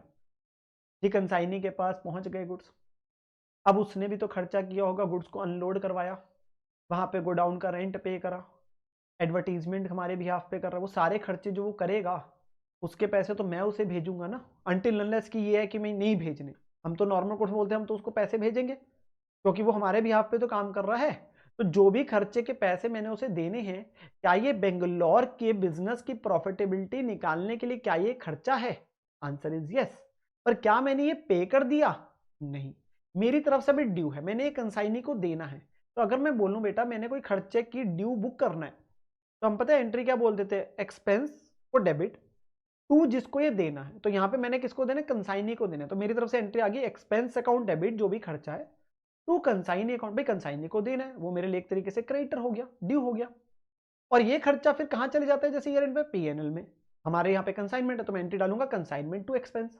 अब अगर मैं इन दोनों को जोड़ दूं तो बेटा क्या एंट्री बनी, कंसाइनमेंट में खर्चा डेबिट हो गया, टू कंसाइनी को पैसे देने हैं, तो हम तो कंबाइंड कर देते हैं जैसे मैंने एंट्री 2 में भी बताया, तो हमारी एंट्री सीधा ही बन गई, consignment account debit to consignee account. Consignment में इसलिए डेबिट हो गया क्योंकि वो खर्चा है उस बिजनेस का, उस बेंगलोर की प्रॉफिटेबिलिटी निकालने के लिए एक और खर्चा है, और टू कंसाइनी इसलिए क्या, क्योंकि इसके पैसे कंसाइनी को देने हैं, अभी पे थोड़ी ना करे, अभी तो ये उसका बनता है खर्चा, ठीक है ना। तो कंसाइनमेंट टू कंसाइनी, यहाँ पे एंट्री आ गई टू कंसाइनी अकाउंट, जो खर्चे ऑफ दी कंसाइनी है, और उसके अकाउंट में भी दिखा दिया बाय कंसाइनमेंट अकाउंट एक्सपेंसेस, क्योंकि हम इकट्ठे ही एंट्री दिखा रहे हैं, उससे क्या होगा, आपके नंबर ऑफ लेजर अकाउंट ज्यादा नहीं खुलते बेटा, फिर 2 में ही हो जाता है हमारा काम, तो सीधा हो गया कंसाइनमेंट टू कंसाइनी। नहीं तो आप 2 एंट्री क्या डालते, एक्सपेंसेस टू कंसाइनी और फिर कंसाइनमेंट टू एक्सपेंसेस, यही करते ना, हमने इकट्ठे कर दिए। देन अगली एंट्री आपके पास आ गई, जो उसने गुड्स बेचे, जिसके लिए उसको गुड्स भेजे गए थे, goods sold by the consignee, जो उसने अकाउंट सेल्स भेजी तो उसे बता। अब यहां पे तो उससे पैसे लेने हैं और ये सेल्स है, तो हम एंट्री क्या बना देंगे, कंसाइनी टू कंसाइनमेंट। कंसाइनी को डेबिट क्यों किया, क्योंकि वो एक तरीके से मैंने अपना डेटर बना लिया, उससे पैसे लेने हैं, और टू कंसाइनमेंट अकाउंट। नहीं तो आप दो एंट्री डालते तो बेटा दो एंट्री क्या बनती, पहली डालते कंसाइनी टू सेल्स, जैसे नॉर्मल डालते डेटर टू सेल, वैसे कंसाइनी टू सेल हो गया। और बाद में मैं सेल्स को कहां ट्रांसफर करता, कंसाइनमेंट अकाउंट में, तो एंट्री डालता सेल्स टू कंसाइनमेंट, मैंने इकट्ठे कर दिया कंसाइनी टू कंसाइनमेंट। तो आपके लिए ना आसान होता जा रहा है, आप समझिए, मैं कंक्लूड कर दूंगा पर आपके लिए आसान होती जा रही है चीजें। तो यहाँ पे सीधा आ गया बाय कंसाइनी जो सेल प्रोसीड्स का है, और साथ के साथ उसके अकाउंट में आ गया टू कंसाइनमेंट जो सेल्स के उससे पैसे लेने हैं। ये वाली साइड हमारे को बताएगी जो पैसे उससे लेने हैं, दूसरी साइड जो देने हैं उसको, उस तरीके से। तो ये आपके पास आ गया। देन अगली एंट्री हम देखते हैं अपने पास, जो वो काम कर रहा था किस लिए कर रहा था, कमीशन के लिए तो कर रहा था, तो कमीशन उसके लिए तो इनकम है, वो तो उसकी किताब में बात करेंगे। कंसाइनर के लिए क्या है, उस बेंगलोर की एंटिटी जो जगह है उसके लिए अगर निकालने की प्रॉफिटेबिलिटी की बात करूं, खर्चा ही तो है। तो एंट्री क्या डलेगी बेटा, अगेन एंट्री क्या आ गई, कंसाइनमेंट अकाउंट को डेबिट किया टू कंसाइनी, क्योंकि पैसे कंसाइनी को देने हैं। तो अगर मैं दो एंट्रीज बोलता तो दो एंट्रीज क्या बनती, पहली बनती commission account debit to consignee, खर्चा डेबिट करा टू कंसाइनी, और फिर बोलता कंसाइनमेंट टू कमीशन, तो कंबाइन कर दिया तो क्या आ गया, कंसाइनमेंट टू कंसाइनी। तो वही चीज हो गई। तो हमारे पास इस एंट्री को अगर हम पोस्ट करते हैं तो एंट्री क्या आ गई बेटा, यहाँ पे कंसाइनमेंट में टू कंसाइनी आ गया, कमीशन। अगर आप देखेंगे वही चीज बन रही है, कंबाइंड ट्रेडिंग पीएनएल, तभी तो लिखा था ये, परचेजेस खर्चे सारे ही आ रहे हैं, उधर सेल्स आ गया आपके पास, तो वो चीज निकल के आ गई। और इसके पैसे उसको देने हैं, तो यहाँ पे सिंपली आ गया बाय कंसाइनमेंट अकाउंट कमीशन। ठीक है। देन अगली आपके पास एंट्री देखते हैं हम लोग, क्या है, 8th पॉइंट पे हम आ गए, which is bad debts as per the account sales reported by the consignee. बेटा जब वो लोगों को गुड्स बेच रहा है, कौन बेच रहा है, कंसाइनी, विराट बेच रहा है आगे लोगों को, किसके बिहाफ पे बेच रहा है, कंसाइनर के बिहाफ पे। हमारी सेल दो प्रकार की होती है, तो कैश सेल एक होती है, क्रेडिट सेल। कैश सेल में तो पैसे उसी दिन आ गए, नगद है। क्रेडिट सेल होगी उधार की सेल, पर कल को हो सकता है कि कोई पर्सन पैसे ना दे, वो नुकसान किसका है, वो नुकसान किसका है अगर वो पैसे नहीं आएंगे, जिसे हम बोलते हैं बैड डेट। बेटा कंसाइनी का नुकसान नहीं है, वो कंसाइनर का ही है, वो कंसाइनर का ही है, क्योंकि सारी जिम्मेवारी, सारी ओनरशिप, सारा रिस्क किसका है, कंसाइनर का है। कंसाइनी तो मेयर एजेंट है जिसका काम बेचना है, जिसका काम गुड्स को बेचना और उसके बदले कमीशन लेगा। तो अगर किसी कस्टमर ने पैसे ना दिए तो उस केस के अंदर वो क्या करेगा, वो बैड डेट हो गया, नुकसान हो गया। अब इस बैड डेट के मैंने एक तरफ से कहा कि तूने सेल करी भैया 4 लाख रुपए की गुड्स की, तो तू मुझे 4 लाख देगा, तो मैंने उसको पिछली एंट्री से आपके पास 6th एंट्री में उसे ड्यू कर दिया था कंसाइनी टू कंसाइनमेंट डाल के, कि आपके पास हमने सेल्स के पैसे लेने हैं हमने, और उसमें से मान लीजिए 5000 तो रिकवर ही नहीं हो, तो वो क्या मुझे पूरे पैसे भेजेगा नहीं, और एक खर्चा हो गया, एक तरीके का नुकसान हो गया। तो इस केस के अंदर नॉर्मल नुकसान की तरह, खर्चे की तरह एंट्री आ गई, जो कि क्या बन गई, कंसाइनमेंट टू कंसाइनी। ये टू कंसाइनी करने का मतलब क्या हुआ, ये इसलिए हुआ, हमने एक तरफ उससे कहा कि तुमसे पूरे पैसे लेने हैं, पर आपके पास अब वो पैसे तो देगा नहीं पूरे, तो खर्चा तो है ही, तो ये आपके पास वो पैसे हमें कम भेजेगा। इसके लिए आपका एंट्री बन गई कंसाइनमेंट टू कंसाइनी, और कंसाइनमेंट अकाउंट में क्या आ गया, अगर आप देखेंगे टू कंसाइनी जो बैड डेट्स के नाम का खर्चा आ गया। जनरली आप जैसे बैड डेट्स के खर्चे को डालते हैं, आप सेल्स पूरी दिखाते हो ना, बैड डेट को अलग से खर्चा दिखाते हैं, वही चीज हो गई, वही चीज आपके पास होगी। हमारी नॉर्मल बैड डेट की एंट्री क्या बनती है बेटा, बैड डेट टू डेटर, यहाँ पे क्या हुई, बैड डेट टू कंसाइनी, और फिर एंट्री होगी कंसाइनमेंट टू बैड डेट, तो कंबाइन कर दिया तो क्या बन गई, कंसाइनमेंट टू कंसाइनी। और यहाँ पे हमने एक तरफ से उससे कहा तो था कि तुमने पूरे पैसे देने हैं जो इस एंट्री के थे, क्योंकि वो इतने पैसे अब नहीं दे पाएगा तो उतना माइनस हो गया ना, तो कम पैसे भेजेगा। ठीक है। देन गुड्स रिसीव का हो गया था, जो लास्ट में जी क्लोजिंग स्टॉक बचा रह गया कंसाइनी के पास। अब मैं इसमें पैसे लेने देने की बात नहीं आ रही, कंसाइनी इन्वॉल्व नहीं है, पर ये क्लोजिंग स्टॉक तो है। अब हमने उसे भेजे थे मान लीजिए 10 लाख के गुड्स, बाद में उसके बाद बचे रह गए 2 लाख के गुड्स, तो वो जो है मैं परचेजेस में तो पूरा दिखा देता हूँ ना, जो to goods sent on consignment है। अब जो स्टॉक बचा रह गया, प्रॉफिट तो तभी पता चलेगा ना, तो क्लोजिंग स्टॉक जो है वो यहाँ पे सिंपली दिखा देते हैं बाय कंसाइनमेंट स्टॉक करके, हमारी एंट्री बन जाती है। जैसे नॉर्मल क्लोजिंग स्टॉक की बेटा एंट्री क्या बनती है, closing stock to trading account, तभी तो आप ट्रेडिंग अकाउंट में जाके लिखते हो ना बाय क्लोजिंग स्टॉक, और फिर बैलेंस शीट में भी दिखाए, तो सेम तरीके से यहाँ पे आ गया। पर मैंने इसके साथ क्लोजिंग स्टॉक अकेला स्टॉक नहीं लिखा, कंसाइनमेंट स्टॉक लिख दिया, ताकि पता चल जाए ये वो स्टॉक है जो बेंगलोर में विराट के पास बचा रहेगा, जो बिका नहीं, जो बेंगलोर में विराट के पास बचा रहेगा, बचा नहीं कंसाइनी की फिल्म से, तो बाय कंसाइनमेंट स्टॉक दिखा दिया इसे। और फिर ये साथ में कहां दिख जाएगा बाद में, जब बैलेंस शीट बनेगी उसकी कंसाइनर की, पूरे बिजनेस की टोटल ओवरऑल, तो वहां जाएगा। तो यहाँ पे एंट्री आगे सीधा consignment stock to consignment account. ये बात पक्की है कि अगले साल के लिए ओपनिंग हो जाएगा तो 2 कंसाइनमेंट स्टॉक आ जाएगा। हमने ओपनिंग लिया नहीं था, हम तो मान रहे हैं भाई स्टार्टिंग अभी करी है, तो सीधा परचेजेज आ गई, खर्चे आ गए, सेल्स आ गई, क्लोजिंग स्टॉक आ गया, एक नॉर्मल ट्रेडिंग पीएनएल बन गया। देन जब बाद में वो पैसे भेजेगा, remittance receive from the consignee along with the account sales, तो अकाउंट सेल्स के साथ वो हमारे को पैसे भेज देगा वापस, तो वो आपके पास एंट्री आ गई again cash bank BR to consignee, या उसने पैसा भेजा या चेक भेजा या बिल भेज दिया, तो वो आपके पास एंट्री यहाँ पे आ जाएगी finally by cash bank BR करते हुए जो बैलेंसिंग भी करे। तो बेटा अगर मैं सिंपली सी बात करूं, ये जो कंसाइनी अकाउंट है ना, इसे एक बार समझने की कोशिश करिए। ये एक नॉर्मल पर्सनल अकाउंट ही तो है, इट्स अ पर्सनल अकाउंट। और पर्सनल अकाउंट क्या दर्शाता है, हम डेबिट कब करते हैं किसी को, जब हमने पैसे लेने हैं, तो हमने सेल्स के पैसे उससे लेने हैं तो उसे डेबिट कर दिया, जितना उसने मुझे एडवांस दे दिया वो माइनस हो गया एक तरीके से, वो पहले ही भेज चुका था, और जितने मैंने उसे पैसे देने वो कम हो गए। मैंने किसके पैसे देने, खर्चे के, कमीशन के, या बैड डेट हुआ उसके, वो मुझे कम भेजेगा, और बाकी वो मुझे पैसे, ठीक है। ये पर्सनल अकाउंट है। और जो कंसाइनमेंट अकाउंट है वो क्या है, मेरा एक नॉमिनल अकाउंट है, जहां से क्या पता चल रहा है आपके पास प्रॉफिट लॉस। तो ये जो प्रॉफिट लॉस है इसमें क्या आ रहा है, डेबिट में, इससे कंबाइंड ट्रेडिंग पे परचेजेज आ गई, खर्चे आ गए सारे, क्रेडिट में सेल्स, क्लोजिंग स्टॉक आ गया, फाइनली क्या निकल के आ जाएगा, प्रॉफिट या लॉस। तो इधर आया तो प्रॉफिट, इधर आया लॉस, और ये प्रॉफिट लॉस कहाँ चला गया, उसके प्रॉफिट एंड लॉस अकाउंट में। ये प्रॉफिट एंड लॉस अकाउंट कौन सा बेटा, ये प्रॉफिट एंड लॉस अकाउंट जो वो अपना दिल्ली का बना रहा होगा, कंसाइनर बना रहा है ना, वहां पे ट्रेडिंग अकाउंट बनाया होगा, वहां पीएनएल बनाया होगा। मान लीजिए वहां पे पीएनएल से उसकी प्रॉफिटेबिलिटी निकल गया 50,000, और ये वैल्यू निकल के आई मान लीजिए 28,000, जो भी है वैल्यू, तो 50 तो वैसे निकला वही है, 28 यहां से भेजा वहां पे, और वहां टोटल प्रॉफिट कितना बन गया 78, और वो प्रॉफिट किसका है, कंसाइन अल्टीमेटली। तो यहां से हम क्या बोल देते हैं, उसका जो कंसाइनर का प्रॉफिट लॉस अकाउंट बन रहा है वो वहां पे शिफ्ट हो जाएगा, और वहां से उसका फिर total profit of Delhi and Bangalore पता चल जाएगा एक तरीके से सलमान का। तो इसलिए हमने क्या लिख दिया, चाहे प्रॉफिट है चाहे लॉस है, वो कहां चला गया, कंसाइनर अपने पीएनएल अकाउंट में भेज देगा, और हमने इंडिविजुअली पता कर लिया भाई उस बेंगलोर का कितना है, ठीक है ना। क्या ये बात समझ आई हमारे को, बिल्कुल जी। तो कंसाइनमेंट अकाउंट आपके पास जो बन रहा है वो प्रॉफिट लॉस निकाल रहा है, और ये बना कौन रहा है, कंसाइनर। देन हमारे पास एक छोटी सी चीज और है इन्फॉर्मेशन के लिए, जिसका रेलेवेंस आगे जाके क्वेश्चन में आएगा कोई। Goods sent on consignment account जो हमने यूज किया था, ये वाला, ये क्या था बेटा, जितनी वैल्यू के हमने गुड्स भेजे, कहां से किसने किसको भेजे, कंसाइनर ने कंसाइनी को भेजे, तो हमने एंट्री डाली थी consignment to goods sent on consignment. ये करेंगे क्या, ये बेंगलोर के लिए परचेज होगी तो यहाँ पे आ गई कंसाइनमेंट अकाउंट में, पर दिल्ली के लिए तो उतना स्टॉक कम हो गया ना, तो बेसिकली वो स्टॉक कम कहां से करेंगे, हम ट्रेडिंग अकाउंट से कम कर देंगे उसके, क्योंकि ट्रेडिंग अकाउंट जब उसने बनाया होगा तो वहां डाला होगा टू परचेज, जितना स्टॉक उसने खरीदा, मैंने एग्जांपल दिया था 25 लाख का खरीदा था, टू परचेज 25 लाख, उसमें से उसने 10 लाख के गुड्स यहाँ भेज दिए, तो वहां पे वो क्या लिख देगा, by goods sent on consignment trading account में, तो उतना गुड्स कहाँ चला गया, बेंगलोर चला गया। तो इसलिए हमारी एंट्री क्या बन गई, goods sent on consignment to trading account. आप टू परचेजेस भी लिख सकते हैं, वो सीधा परचेज ही कम कर देगा, बात एक ही है। आप टू ट्रेडिंग अकाउंट लिख दीजिए, टू परचेज अकाउंट लिख दीजिए, कि उसकी जो दिल्ली की स्टॉक जो खरीदा था वो उतना से कम हो गया, क्योंकि ये स्टॉक कहाँ चला गया, बेंगलोर में, और फिर ये बेंगलोर वाले जगह में बेसिकली मदद कर रहा है हमारा प्रॉफिट लॉस निकालने में।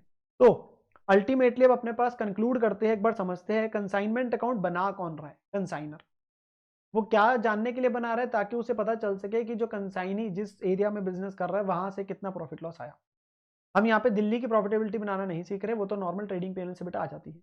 हम यहाँ पे उस बेंगलोर के बिजनेस की जानने के लिए शुरू कर रहे हैं, तो इसमें बनाने वाली पार्टी कंसाइनर है, इसको वो दो अकाउंट बनाएगा, एक कंसाइनमेंट अकाउंट जिससे प्रॉफिट लॉस निकलेगा उस बिजनेस का, और दूसरा कंसाइन अकाउंट, उससे कितने पैसे लेने और देने। तो कंसाइनमेंट अकाउंट में सबसे पहले आया कितनी वैल्यू के गुड्स कंसाइनर ने कंसाइनी को भेजे, क्योंकि वो वहां के लिए परचेज है, तो उसे बोल देते to goods sent on consignment. Goods sent on consignment से सेल मत समझ लेना, बस वो परचेज है। फिर टू बैंक आ जाता है, टू कैश, जितने खर्चे कंसाइनर ने किए। फिर टू कंसाइनी, जितने खर्चे कंसाइनी ने किए उसके पैसे उसको देने हैं। फिर कमीशन के भी उसको देने, टू कंसाइनी। फिर आपके पास बाय कंसाइनी आ जाता है जो सेल्स के लेने हैं, बाय कंसाइनमेंट स्टॉक आ जाता है। और टू कंसाइनी अगर कोई बैड डेट हुआ तो उसका भी आपके पास आ गया। बैड डेट वाले में एक छोटा सा नोट लिखा था मैंने, वो पढ़वाया नहीं था आपके पास, वो मैं आगे जाके आपको पढ़वाऊंगा, मतलब उसका रेलिवेंस अभी नहीं है, वो एक डेलिकेटर कमीशन को लेकर आगे बात हुई कि हम उसे अलग से समझेंगे। अभी मैंने आपको सिंपली बताया आपको कि हमारे पास नॉर्मल कोर्स में जो सेल का है तो उसमें उसका बैड डेट के पैसे भी बेटी के लिए हमारा ही खर्चा है, तो वो आपके पास यहाँ से उतने पैसे को कम भेजेगा। वहां फाइनली क्या निकल के आ गया, प्रॉफिट लॉस, वो अपना नॉर्मल पीएनएल अकाउंट में भेज देगा। और कंसाइनी अकाउंट बेसिकली किस लिए बन रहा है, कितने पैसे लेने और देने हैं। तो सेल्स के पैसे लेने हैं तो डेबिट कर दिया, जो एडवांस आ गया उतना कम हो गया, जितने पैसे उसको देने हैं खर्चे के, कमीशन के या बैड डेट के, वो कम भेजेगा तो वो आ गया, और बाकी फाइनली जो उसने अंत में पैसे भेज दिए वो आ गया। नाउ एक एग्जाम्पल यहाँ पे करने जा रहे हैं और आप देखेंगे बिल्कुल वैसे ही मैंने अपने पास समझाया था, वही है बेटा, यहाँ पे हम समझते जाएंगे, इसी एग्जाम्पल में चीजें ऐड ऑन करते जाएंगे। तो एक एग्जाम्पल को ध्यान में रखेंगे। आपके पास क्वेश्चन क्या कह रहा है, 1 अप्रैल 21 को सलमान ऑफ दिल्ली ने 1000 बॉक्सेस भेजे टी के to Virat of Bangalore on consignment basis. हर बॉक्स की कॉस्ट 500 रुपये है। सलमान ने पे करा रेलवे फ्रेट 1000 रुपये और पैकेजिंग का खर्चा 2000। विराट ने कुछ एडवांस में पैसा भेज दिया 15,000 रुपये, 15,000 उसने एडवांस दिया। 30 सितंबर 21 को बेसिकली 6 महीने बाद विराट ने फॉरवर्ड करी अकाउंट से सलमान को, शोइंग की सारे के सारे बॉक्सेस जो है वो बिक गए कितने में, 800 रुपये में। तो सारे बॉक्सेस उसने सेल कर डाले, जितने 1000 बॉक्सेस भेजे थे हमने उसे 800 में। एक्सपेंसेस जो विराट ने इंकर करे बेसिकली वो क्या क्या है, कैरेज और क्लियरिंग का खर्चा करा 500, गोडाउन का रेंट 3500, सेलिंग खर्चे 1000 और कमीशन का रेट है 5% ऑफ सेल्स। कह रहे जी कंसाइनमेंट अकाउंट और विराट का अकाउंट बना दीजिए इन द बुक्स ऑफ। तो हम सलमान की बुक्स की बात करेंगे और क्या क्या बनाना है हमने, कंसाइनमेंट अकाउंट और विराट अकाउंट। तो हम यहाँ पे बनाना शुरू करते बेटा। हमने बनाना है एक कंसाइनमेंट अकाउंट। पहले मैं अपने पास वो बनाने की बात करता हूँ।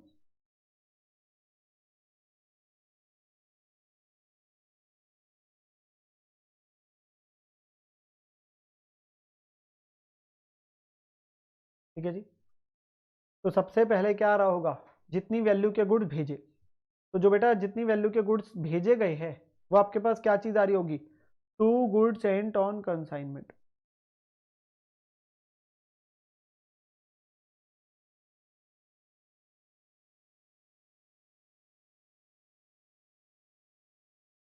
To goods sent on consignment properly आपके पास आ जाएगा, to goods sent on consignment. तो बेटा कितने बॉक्सेस भेजे गए, 1000। हर बॉक्स की कॉस्ट कितनी है 500, तो 5 लाख के गुड भेजी गए।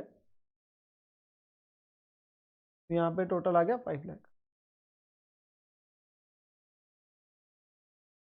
ठीक है। देन सलमान ने पे करा रेलवे फ्रेट 1000 और पैकेजिंग का खर्चा 2000। क्या आ जाता है सिंपली, टू बैंक अकाउंट।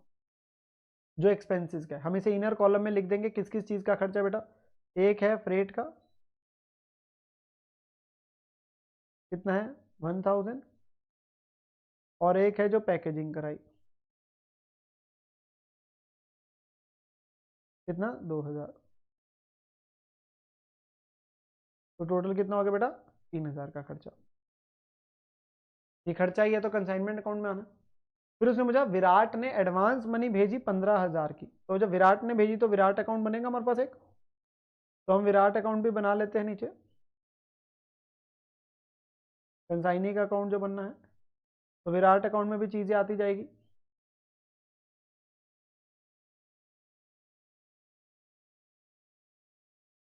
बहुत ज़्यादा नहीं आनी पर जितने आइटम्स है उसके हिसाब से। तो जो उसने एडवांस मनी भेजी तो यहाँ पे आ गया बाय कैश एंड बैंक, या बाय बैंक या बाय कैश, कोई भी एक भी लिख सकते हैं। तो कितना अमाउंट भेजा 15,000, जितना उसने एडवांस मुझे भेजा है, तो सिंपली आ गया बाय कैश एंड बैंक। ठीक है ना, 15,000। देन 30 सितंबर को विराट ने अपने पास बोला कि उसने सारे बॉक्सेस बेच दिए 800 में। तो जब बेच दिए तो मैं यहाँ पे उससे पैसे लेने, तो मैं क्या करूंगा, बाय विराट। किस चीज़ के बेटा, सेल्स के पैसे उससे लेने हैं। विराट को डेबिट कर दिया और कंसाइनमेंट अकाउंट में सेल्स बुक हो गया, और ये अमाउंट आएगा निकल के कितना, 1000 boxes at the rate of 800। 1000 boxes के पैसे ले और हर बॉक्स कितने का सेल हुआ है 800 में। तो उसने मेरे को कितने पैसे भेजने हैं बेटा, 8 लाख। कितने पैसे भेजने, 8 लाख रुपए उसने मुझे देने हैं जो बॉक्सेस के नाम के। तो यहाँ पे विराट के अकाउंट में आ जाएगा टू कंसाइनमेंट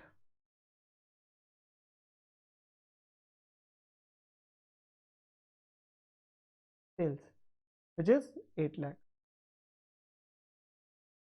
तो 8 लाख रुपीज मुझे उससे लेने हैं जो सेल के नाम के, जो उसने 1000 बॉक्सेस सेल करे, ठीक है जी। देन फिर उसने जो खर्चा किया, carriage clearing, godown rent, selling, उसके पैसे मैंने उसे देने हैं और ये कंसाइनमेंट के लिए खर्चा हो गया। तो to Virat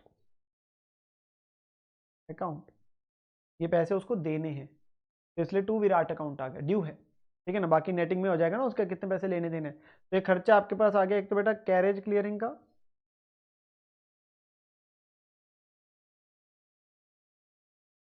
carriage and clearing 500, rent जो गोडाउन का है 3500, और सेलिंग एक्सपेंसेस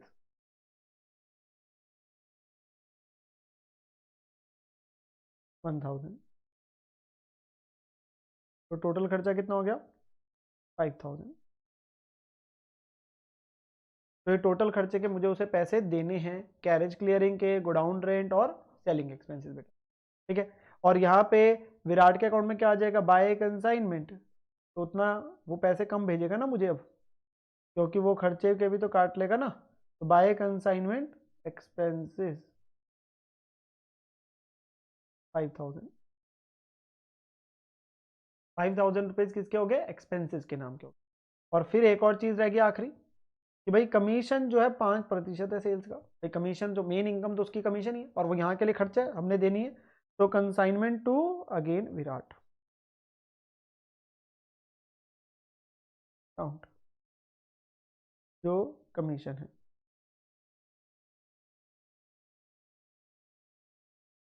और निकलेगी कैसे बेटा, सेल्स के ऊपर। सेल कितने की हुई, 8 लाख की हुई,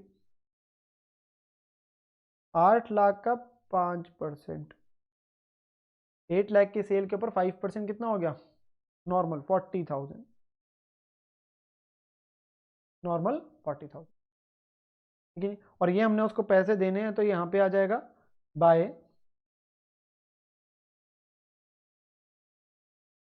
कंसाइनमेंट कमीशन के नाम के 40,000, कमीशन के नाम के 40,000, ठीक है जी। यहाँ तक हमारे पास हो गया, हमारी सारी चीजें हो गई एक बार क्वेश्चन के हिसाब से। तो अब हम उसको रीड करते हुए समझते हुए अपने पास कंक्लूड करते हैं। सबसे पहले विराट का अकाउंट देख लेते हैं। बेटा 8 लाख रुपए उससे लेने हैं सेल के नाम के, 15,000 उसने मुझे पहले भेज दिए तो कम हो जाएंगे। मैंने उसे एक्सपेंसेस के नाम के 5,000 देने हैं और कमीशन के नाम के 40 देने, तो वो उतने काट के ही भेजेगा मुझे। तो फाइनली आपके पास यहाँ पे आ गया बाय बैंक या बाय कैश बैलेंसिंग फिगर, जितने पैसे वो मुझे भेजेगा। तो 15 + 5 20 + 40 60,000 कम हो गए, तो कितना रह गया 7,40,000। तो 7,40,000 will be your final answer, जो यहाँ पे आ रहा है, ठीक है ना। वो चेक कर अपने पास कर लेंगे, 7,40,000 आपके पास आ जाएगा बेटा, जितने पैसे वो मुझे भेजेगा अपना। 8 लाख रुपए देखो समझे अपने पास, रट्टा ना मारे, समझ के अंडरस्टैंडिंग ले वो अकाउंट बता क्या रहा है आपको। तो 8 लाख रुपए उससे लेने हैं, 15 वो पहले भेज चुका है, 5,000 के खर्चे के मैंने उसे देना और 40,000 मैंने उसको कमीशन के। तो सारा करने के बाद मुझे कितना भेज देगा 7,40,000, ठीक है ना। ये आपके पास चीज हो गई एज पर दी जो हमें क्वेश्चन ने इन्फॉर्मेशन दी थी। और फिर एक हमारे पास क्या बन रहा था, कंसाइनमेंट अकाउंट। तो कंसाइनमेंट अकाउंट से हमारा अल्टीमेटली क्या निकल के आ रहा है बेटा, चेक कर लेंगे अपने पास। जो सेल्स है वो क्रेडिट हो गई, जो कॉस्ट ऑफ गुड्स थी वो डेबिट हो गई, बाकी जो खर्चे लगे। तभी तो कंबाइंड ट्रेडिंग पीएनएल मैंने इसे बोला आपके पास, combined trading and PNL account आपके पास। तो यहां पर फाइनली आपके पास क्या आ गया, प्रॉफिट आ गया। तो to profit transfer to PNL account, वो अपने पीएनएल अकाउंट में भेज देगा इस प्रॉफिट को। जो कंसाइनर है वो अपने पास देख लेंगे कितना आपके पास ये आ रहा है। तो 8 लाख में से 5 गया आपके पास 3 लाख माइनस 48, तो 2,52,000 आपका बन गया बेटा प्रॉफिट। चेक कर लेंगे बेटा ये अपने पास। तो ये आपके पास बेटा आ गया प्रॉफिट ऑफ 2,52,000। ये क्या बता रहा है कि उस बेंगलोर की शॉप से बेसिकली सलमान को कितनी प्रॉफिटेबिलिटी हो रही है। 5 लाख के गुड्स से 3,000 का बेचने में खर्चा लगा, 5,000 के जो विराट के खर्चे हैं वो भी डेबिट हो गए, और 40,000 जो हमने उसको कमीशन देंगे। तो टोटल खर्चे एक्सेप्ट फॉर द गुड्स बन गया 48,000। तो 548 के खर्चे बेचा 8 लाख में, 252 का हमारा प्रॉफिट होगा। वो प्रॉफिट किसका है? कंसाइनर का है। कंसाइनी अपने सिर्फ कमीशन से खुश है, ठीक है ना। तो ये आपके पास एक हमारे पास क्वेश्चन था। मैंने यहाँ पे आपको क्या चीजें सिखाई?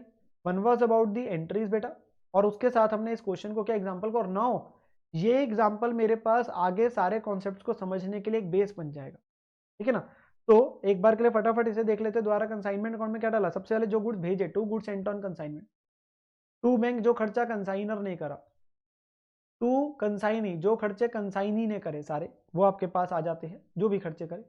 2 कंसाइनी अगेन जो उसे कमीशन के देने, वो सेल्स के ऊपर आ गया। तो बाय कंसाइनी जो सेल्स के पैसे लेने, क्लोजिंग स्टॉक यहाँ था नहीं क्योंकि सारे ही बिक गए, प्रॉफिट निकल के आ गया आपके पास। और विराट अकाउंट कंसाइनी अकाउंट क्या बता रहा है? कितने पैसे लेने और देने, वो फाइनली उससे पता है। तो इसके साथ हमारे पास journal entries in the books of consignor का जो बेसिक है, एक बार के लिए बेसिक मैंने आपको समझा दिया। अभी आगे धीरे धीरे हम और चीज अपने पास इसमें ऐड ऑन करते जाएंगे, ठीक है ना। अभी तो क्वेश्चंस आगे आपके पास काफी देर बाद हम जाके करेंगे, अभी तो हम कॉन्सेप्ट्स को सीखना है स्टूडेंट। तो अभी हमने जर्नल एंट्री सीखी in the books of the consignor student. अब आगे बढ़ते हैं।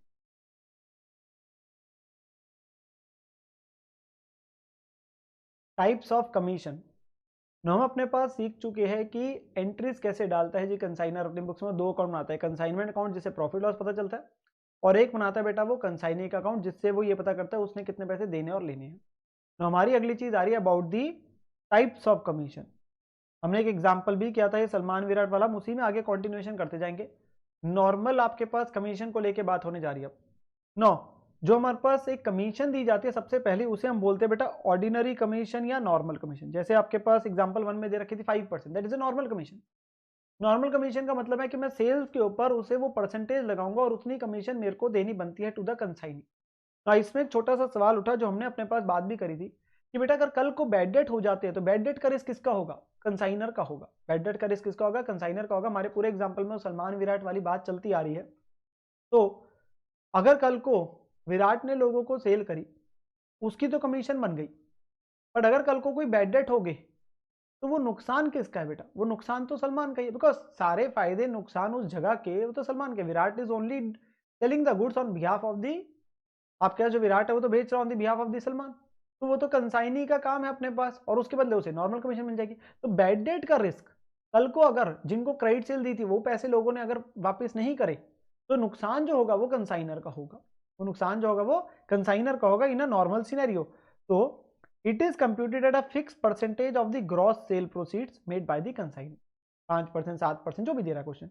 No distinction between the cash sale and the credit sale, कोई फर्क नहीं है भाई कैश करी कि क्रेडिट करी। नॉर्मल कमीशन रेमुनरेशन है कंसाइनी की फॉर द जो एजेंसी सर्विस वो दे रहा है, और इस केस में कंसाइनर ही बियर करता है risk of the bad debt, consignor का रिस्क है। अब बेटा अगर हम सोचे हमारा कंसाइनर मिस्टर सलमान वो दिल्ली का बिजनेस भी संभाल रहा है और उसने बेंगलोर में एजेंट भी अपॉइंट कर दिया विराट में, उसने गुड्स उसको भेज दिए। विराट उसे कह रहा आज सेल हो गई, सर आज भी सेल दोबारा हो गई, फिर दोबारा से सेल हो रही है। वो उससे पूछ रहे कैश हो रही है कि क्रेडिट हो रही है? वो कह रहा है जी ज्यादातर लोग ना क्रेडिट में गुड्स लेके जा रहे हैं। विराट को बेसिकली विराट ने एक दिन बोला जी आपके कुछ लोगों ने पैसे नहीं दिए। सलमान बेचारा टेंशन में आ गया। सलमान किस में आ गया? टेंशन में आ गया यहाँ पे।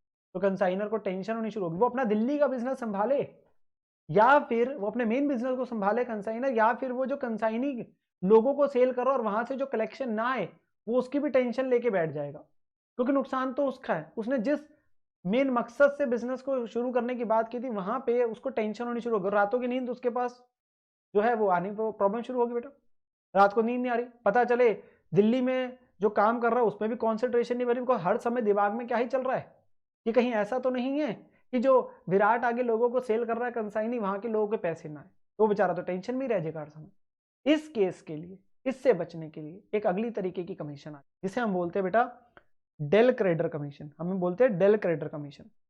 वर्ड क्या है? Del credere commission. अब ये कमीशन क्या है? ये कमीशन अगर कंसाइनर कंसाइनी को दे देगा, वो कहेगा कंसाइनी भैया लीजिए आप 2% कमीशन, और अब ना बैड डेट का रिस्क आपका है, बैड डेट का रिस्क आपका है। अब अगर कल को बैड डेट उस कमीशन से ज्यादा हो गए तो भैया कंसाइनी का नुकसान, कम हुए कंसाइनी का फायदा। पर कंसाइनर अपने पास टेंशन फ्री अब सो सकता है। क्यों? क्योंकि उसको पता है यार मेरी जेब से जो रिस्क है ना वो तो 1-2% जो मैं फालतू और दे रहा हूं ना बस वही है। मेरे को बार बार ये टेंशन नहीं रहेगी कि कल को पैसे मिलेंगे कि नहीं मिलेंगे, क्योंकि अगर कल को पैसे नहीं मिले तो वो नुकसान जो है वो कंसाइनी वहन करेगा, वो नुकसान अब कंसाइनी वहन करेगा। इस कमीशन को हम बोलते हैं डेल क्रेडिटर कमीशन। जहां पर जो बैड डेट का रिस्क है अब वो कंसाइनी का हो जाएगा, क्योंकि कंसाइनर कह रहा है मैंने तुझे डेल क्रेडिटर कमीशन दे दी, अब बैड डेट का रिस्क बेटा तेरा है, तो मेरी तरफ से तो फिक्स से चला गया, अब मैं अपने पास मेन दिल्ली के काम पे ध्यान लगाता हूं, तुम बेंगलोर को बाद में जो पैसा होगा मुझे दे देना, मेरा प्रॉफिट लॉस निकल, ठीक है ना। तो एटलीस्ट वो संतुष्ट हो गया, उसे हर रोज की टेंशन नहीं है पैसे देंगे कि लोग नहीं देंगे, ठीक है ना। तो यहां पर अगली चीज आ गई, when del credere commission is paid बेटा, तो कंसाइनी बियर करेगा रिस्क ऑफ बैड डेट। और अगर डेल क्रेडिटर कमीशन जो कैलकुलेट होती है वो टोटल सेल पे होती है, unless there is an agreement between the parties to calculate it on credit sale. आप बोलेंगे सर बैड डेट का रिस्क तो सिर्फ क्रेडिट सेल पे आता है, बिल्कुल सही बात है बेटा, बिल्कुल सही बात है।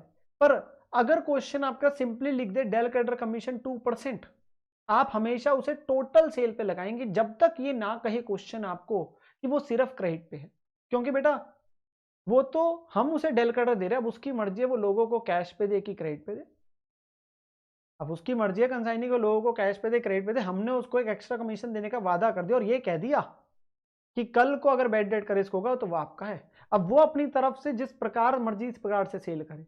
पर ऐसा हो सकता है कि क्वेश्चन स्पेसिफिकली बोल दे कि डेल क्रेडिटर क्रेडिट पे है तो क्रेडिट पे लेना, वरना हमेशा टोटल सेल। तो एक तो नॉर्मल है और एक डेल क्रेडिटर और आगे, वो भी हमेशा टोटल पे लेनी है बकायदा, अगर जब तक क्वेश्चन ना बोले क्रेडिट पे लेनी है। पर मेन पर्पस क्या था इसका, बैड डेट का रिस्क। तो आपके पास जो मेन मकसद आ रहा है वो ये आ रहा है, पहले केस में कंसाइनर बियर करता है बैड डेट का रिस्क और अब कंसाइनी बियर करेगा बैड डेट का रिस्क, जो मेजर आ रहा है और फर्क आपके पास, ठीक है। और अभी मैं नीचे आपके पास एग्जाम्पल भी कराऊंगा, ठीक है, सो डोंट वरी कि आपके पास कंप्यूटेशन में कैसे फर्क पड़ेगा। और एक तीसरी कमीशन आती है ओवर राइडिंग कमीशन। तीसरी कमीशन कौन सी आ रही है बेटा, ओवर राइडिंग कमीशन। ये कमीशन जो दी जाती है कंसाइनी को, कंसाइनर के द्वारा, ये कमीशन तब दी जाती है जब कंसाइनी कुछ एक्स्ट्रा एफर्ट्स डाल रहा है। मैंने उसे कहा ये चीज लो 1000 की और तुम ना इसे बेचो इसे 1500 रुपए में, वो कहता है ठीक है मैं आपको ना 5-10% कमीशन दूंगा इसके बदले, ठीक है। वो बताएगा बहुत खुश है, वो कहता है सर यहाँ पे ना डिमांड ऐसी है कि हम ना और ज्यादा में बेच सकते हैं, मैं 1600 में भी आपको बेच के दिखा दूंगा। कंसाइनर सोचता है, कहता है यार अगर ये 1500 में बेच देता ना तो मेरा प्रॉफिट तो तब भी निकल के आ जाता है, उसकी कमीशन बाकी खर्चे तो भी करके प्रॉफिट आ जाता है। पर अगर 1600 की बेचेगा तो अगर मैं उस एक्स्ट्रा 100 रुपए भी इसे वही 5% दूंगा तो इसके अंदर कभी मोटिवेशन नहीं आएगी उसको 1600 में बेचने की।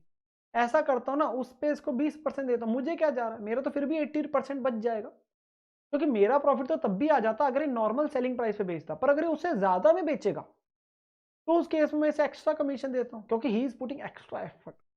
अगर वो एक्स्ट्रा एफर्ट्स डाल रहा है तो उस केस के अंदर एक्स्ट्रा कमीशन बनता है उसका, तो उस केस में आगे आपके एक नाम ओवरराइडिंग कमीशन। और इसकी लैंग्वेज हमेशा क्वेश्चन बताएगा, आगे जाके आपको क्वेश्चंस जब मैं कराऊंगा तो मैं आपको दिखाऊंगा कि किस प्रकार से आपके पास इस्तेमाल करी जाती है इसकी लैंग्वेज ओवरराइडिंग कमीशन की, ठीक है ना। तो ओवरराइडिंग कमीशन जो है बेटा वो एक्स्ट्रा कमीशन है पे करता है consignor to promote sales at a higher price than specified, जैसे मैंने एग्जांपल लिया एक प्राइस से ज्यादा में बेचोगे तो दूंगा, या to encourage consignee to put extra efforts in introducing the new product. मैं उससे कह रहा हूं मैं नया प्रोडक्ट लेके आऊं, तुम ना एक्स्ट्रा एफर्ट डालो, तुम गली गली घूमो, तुम लोगों को कन्विंस करो प्रोडक्ट वो इस्तेमाल करे, वो मैं सेल कराओ तुम मेरी ज्यादा से ज्यादा। तो वो कहेगा जब मेरे एक्स्ट्रा एफर्ट्स लग रहे हैं मुझे कमीशन भी फिर थोड़ी एक्स्ट्रा दे दूंगा, कोई बात नहीं।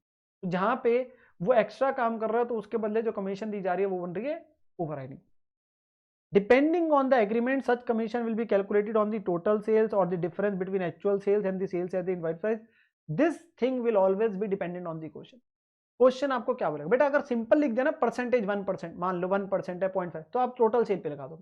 पर अदरवाइज क्वेश्चन बोल सकता है, जैसे मैंने कहा 1500 तक बेचा तो भाई 5%, उससे ऊपर बेचा तो उस पर 20% मिलेगा। तो the language will be always as mention by the question. In a normal scenario, ordinary commission, del creditor commission, overriding commission, all will be on total sale. Now, normal commission तो हमेशा ही total sale पे है। जो del creditor है वो credit पे हो सकती है अगर क्वेश्चन बोल दे, और ओवरराइडिंग भी क्वेश्चन आपको लैंग्वेज बताता है कि किस प्रकार से ओवरराइडिंग निकालनी, भाई इतने प्राइस तक इतनी, इससे ज्यादा में दोगे तो इतनी, वो अलग अलग बना सकता है लैंग्वेज, ठीक है ना। तो वो हमारे पास आगे जाके हम सीखेंगे कि कैसे कंप्यूटेशन करते अलग अलग। अभी मैं आपके पास जो एग्जाम्पल कराने जा रहा हूं वो मेनली आपको समझाने जा रहा हूं ये डेल क्रेडिटर के होने या ना होने से क्या फर्क पड़ता है बेटा। तो एग्जाम्पल 2 क्या है, वो है जी एग्जाम्पल 1 में मान लो कि नॉर्मल कमीशन 5% ही है सेल्स का और बैड डेट हुए 700 के, बैड डेट हुए 700 के, तो क्या होगा, मतलब नॉर्मल क्वेश्चन बिल्कुल एग्जाम्पल 1 है।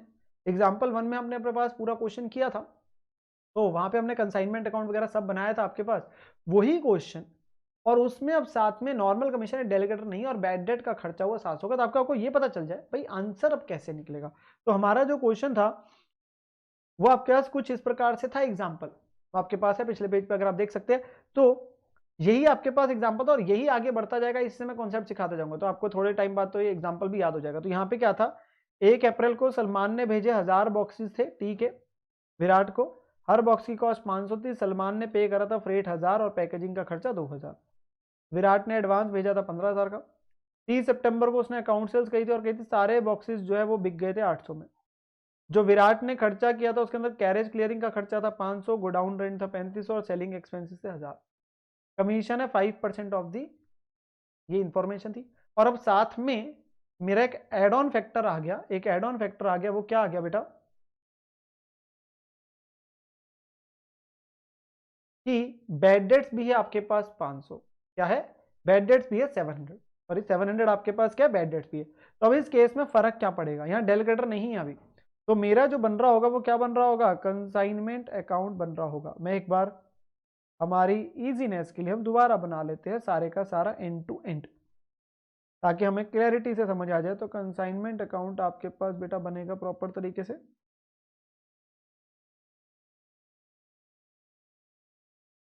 तो यहाँ पे सबसे पहले क्या लिखा जाएगा, टू गुड्स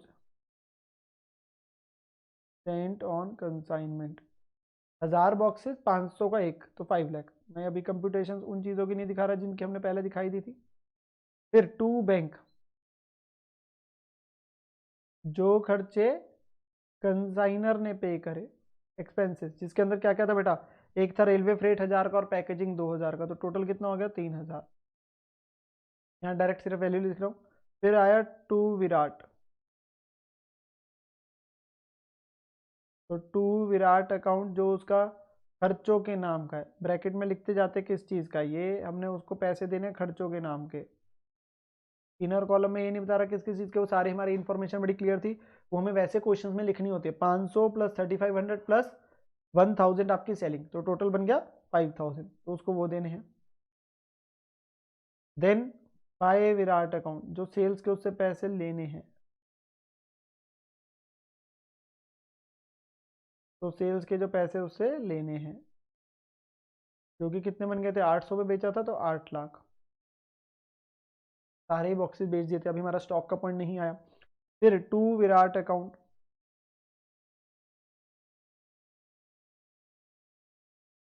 जो उसको पैसे देने, अब किसके देने पैसे, कमीशन के देने हैं, और कमीशन का रेट कितना बेटा 5%, तो 5% कितना बना 8 लाख का 40,000। यहाँ तक तो आपका इन्फॉर्मेशन 100% सेम ही हो गया। अब बैड डेट भी हो गया बेटा 700 रुपये का। जब 700 का बैड डेट हुआ तो बैड डेट का रिस्क कौन बॉर्न करेगा, कंसाइनर की कंसाइनी, क्या डेलीगेटर है, नहीं, तो डेलीगेटर जब नहीं है तो ये रिस्क किसका ही है, कंसाइनर का ही है, ये रिस्क कंसाइनर। तो मैं उससे कह रहा हूं कि तुमने मुझे 8 लाख तो देने हैं, पर वो कहेगा सलमान भैया 700 रुपये तो मेरे को ही नहीं मिले, मैं आपको कैसे भेज दूंगा, बात समझ आई। तो मैं इसीलिए टू विराट करने जा रहा हूं, क्योंकि इतने पैसे मुझे उससे अब नहीं आएंगे और ये मेरा ही खर्चा है, तो इससे मेरा प्रॉफिट कम हो जाएगा, मेरा प्रॉफिट कम हो जाएगा। सो टू विराट अकाउंट कर दिया, तो यहां पे आपका आ गया बैड डेट्स के नाम का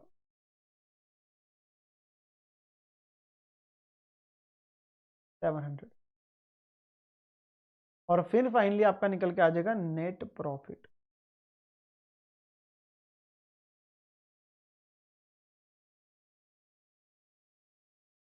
तो ट्रांसफर टू पीएन हो जाएगा, तो कितना बना बेटा net profit, 8 lakh minus 5 lakh minus 3000 minus 5000 minus 40,000। 252 तो पहले ही था एग्जाम्पल 1 में, उसमें से 700 रुपये और कम हो गया तो कितना रहेगा 251,300।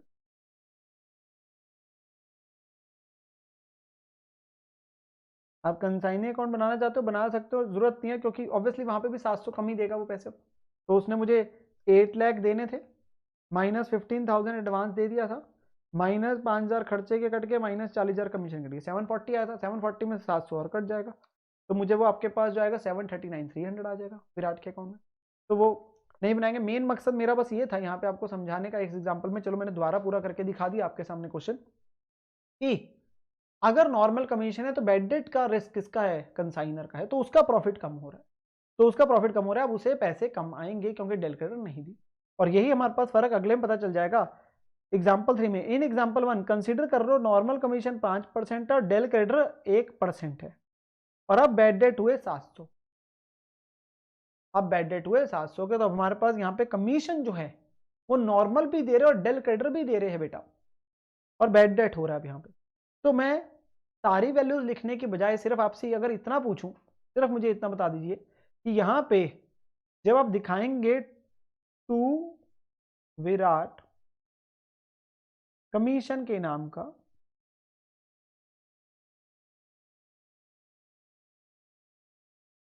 तो अब कितना आएगा, तो सर अमाउंट जो आपके पास आएगा वो आएगा 8 लाख पे 6%, 5% नॉर्मल और 1% डेल क्रेडिट, टोटल बन गई 6%, और ये वैल्यू आ गई बेटा आपके पास 48,000। क्या क्या बैड डेट भी 700 रुपये अलग से आएगा, यहाँ पे टू विराट बैड डेट्स करके आएगा, सोचेंगे और बताएंगे मुझे। To Virat bad debts properly लिख देते हैं आपके पास, तो to Virat bad debts account में आएगा बेटा 700 रुपये। Answer is no, answer is no. क्यों? क्योंकि मैंने उसे कमीशन ही एक्स्ट्रा दे दी, मैंने उसे कहा ले बेटा डेल क्रेडिटर ले, तो अगर डेल क्रेडिटर कमीशन चली गई तो बैड डेट का नुकसान ही नहीं आएगा। मैंने उसे सीधा 48,000 की कमीशन देने की बात कर ली जिसमें एक 1% डेल क्रेडिटर है, तो मैं उसे 8,000 रुपये और दे रहा हूं, और उसका बैड डेट का रिस्क, बैड डेट का रिस्क किसका है, कंसाइनी का है। बैड डेट का रिस्क किसका है, कंसाइनी का। मेरे लिए खर्चा तो कमीशन ही है, मेरे लिए खर्चा कमीशन ही है। तो सिंपली बोलूं तो इस केस के अंदर अगर आप नेट प्रॉफिट अब निकालने की बात करेंगे तो बेटा नेट प्रॉफिट जो आपका आ रहा होगा, नेट प्रॉफिट मैं पूरा नहीं दिखा रहा, सिर्फ हम तो कॉन्सेप्ट से बात कर रहे हैं। तो 252 आपके पास पहले था, 8,000 और कम हो गया, मतलब एक्स्ट्रा कमीशन जो 8,000 थी, तो मेरा आंसर आ जाएगा 244। बाकी चीजें लिखने की जरूरत नहीं है, आपके लिए सिंपली जो नेट प्रॉफिट बन रहा होगा 244 बन रहा होगा, क्योंकि 8,000 के एक्स्ट्रा कमीशन देने की वजह से 8,000 के एक्सेट से प्रॉफिट कम हो गया। पिछली बार 700 का नुकसान था। आप ये नहीं अब कह सकते कि सर पहले वाला ज्यादा मॉडल अच्छा था, सेकंड वाला में डेल क्रेडिट देके तो कंसाइनर का नुकसान हो गया। बेटा बैड डेट अगर 8,000 से ज्यादा होते तो, ये तो क्वेश्चन है ना हमारे सामने, आप फैसला नहीं लेंगे कि कम ज्यादा, वो कंसाइनर का अपना एक कवर करने का तरीका है, वो तो साल के अंत में बेटा पता चल जाएगा। अल्टीमेटली जो है वो एक तरीके का क्या अपना रिस्क पास ऑन कर रहा है उसको बैड डेट का। अब कल को बैड डेट कम भी हो सकते हैं ज्यादा भी हो सकते हैं, तो वो तो अलग बात है, ठीक है ना। तो यहाँ पे हमारे सामने हमें देखने को लगा कि डेल क्रेडिटर जो है वो आपके पास कमीशन ज्यादा भारी पड़ गई, बैड डेट कम हुए, तो आप कहेंगे सर उसने ऐसा क्यों किया। बेटा पहले थोड़ी ना पता था, बस मैं यही आपको समझा रहा हूँ, तो आप उसमें डिसाइड नहीं कर रहे, वो तो डिसाइड कंसाइनर हो सकता है पहले साल के बाद अगले साल के लिए एग्रीमेंट में चेंज करवा दे, वो अलग बात है, ठीक है ना। एक नॉर्मल बिजनेसमैन जो ऐसा करेगा कि उसे बार बार लग रहा है डेल क्रेडिट ज्यादा जा रही है, बैड डेट तो बहुत कम हो रही है, तो अगले साल चेंज करा देगा, ठीक है ना। बट यहाँ पे अगर मैं नॉर्मल सिनेरियो से बात करूं तो यहाँ पे आपका अकाउंटिंग ट्रीटमेंट जो मैं बता रहा हूँ उसमें ये होगा, और सिमिलरली जो उसके अकाउंट में पता वो पैसे भेजेगा मुझे, कितने भेजेगा 740, जो पहले आ रहा था उसमें से 8,000 और कम हो जाएंगे, तो वो उतने पैसे मुझे भेज देगा, ठीक है ना। अगली चीज ये आती है कि फाइनली उसको, मतलब अगर मैं विराट के नजरिए से बात करूं, विराट को कितना फायदा नुकसान हुआ केस 1 और केस 2, मतलब एग्जाम्पल 2 और एग्जाम्पल 3 में। तो विराट के लिए, अब विराट के नजरिए से सोचिए, वैसे विराट के नजरिए से एग्जाम्पल 2 में मैं प्योरली फ्रॉम विराट के प्रॉफिट के नजरिए से बात करूं, वैसे विराट की बुक्स आगे जाके सिखाऊंगा। तो बेटा विराट के नजरिए से विराट के लिए एग्जाम्पल 2 में उसे कमीशन की इनकम मिली कितनी 40 और बैड डेट का रिस्क उसका नहीं है तो वो नहीं बॉर्न करेगा, ठीक है ना। तो उसके अलावा फाइनल उसको फायदा हुआ 40 का। बट एग्जाम्पल 3 में अगर मैं विराट के नजरिए से बात करूं तो उस केस में उसे कमीशन तो मिल रही है 48, तो क्या उसको फायदा 48 का ही हुआ? नहीं, उसने 700 का नुकसान बॉर्न करा तो वो बैड डेट्स उसका खर्चा है, तो 700 का नुकसान उसने बॉर्न करा। और ये मैं विराट की किताबों के हिसाब से बात कर रहा हूँ, जो मैं आगे जाके आपको अलग से सिखाऊंगा अभी बुक्स ऑफ कंसाइनी, पर हम यहाँ पे बात करें एक बार समझने के लिए, अंडरस्टैंडिंग लेने के लिए। तो उसे नेट में फायदा कितना का हुआ 47,300 का,